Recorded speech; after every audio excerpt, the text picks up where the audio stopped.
Kokia situacija Lietuvoje? Homofobiška mes dar šalis ar jau? Ne homofobiška, bet daugiau pavydolių yra, nes daug kas šiaip, ne dėl to, kad netoleruoja, bet daugiau dėl to, kad jie gyvena laisvai ir savo gyvenimo, jie negali to, nekenčia to. Tai šiaip tai, aš taip manau. Iš pavydo, ar ne? Taip, daugiau. Prieš 20 metų buvo išbraukta homoseksualumas buvo išbrauktas iš ligų sąrašo ir ta šventė yra švenčiama visame pasaulyje.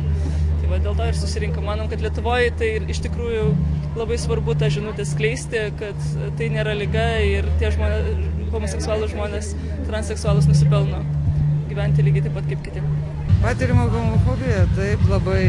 Ir kuo toliau, tuo daugiau net Seimo nariai pasireiškia kaip Gražulis, kaip kiti tenais. O tai ką patiria tie žmonės, gėjai, transseksualai, kaip jie jaučia tą homofobiją? Daleiskim, ir būna ir sumuša, ir į darbą nepriima, ir darbe visai pravardžiuoja, visokiais kaimynai gali visokių tenais laidyti juokelių, kaip sakant.